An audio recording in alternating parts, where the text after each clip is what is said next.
Доброго благословенного ранку, друзі. Починаємо цей день з молитви. Господь милосердний, щиро дякуємо Тобі. Дякуємо Тобі за життя, за спасіння, Господь. За Ісуса Христа дякуємо Тобі. Дякуємо Тобі за те, що можемо приходити до Тебе, Господь. І так кажеш в своєму слові, Господь, якщо двоє на землі согласяться просити про щось, Ти даси, Господь. Я благаю Тебе, Господь, допоможи нашій країні, Господь. В ім'я Ісуса Христа пошли свій мир, Господь, на нашу землю. Благослови, Господь, і зупини цю війну, Господь.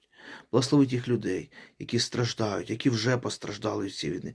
Хто втратив когось, Господь, потіш, Господь. Направляй нас до себе, Господь. Благослови, Господь, чути Тебе, Господь. Навчи нас виконувати Твою волю, Господь. Хай ці обставини, які зараз в нашій країні, вони будуть для навернення для Тебе, Господь. Благослови в ім'я Ісуса Христа. Благослови воїнів, Господь, які боронять нашу землю, Господь, які стоять, Господь, і захищають нас, Господь. Благослови їх, Господь. Охороняй, берігай.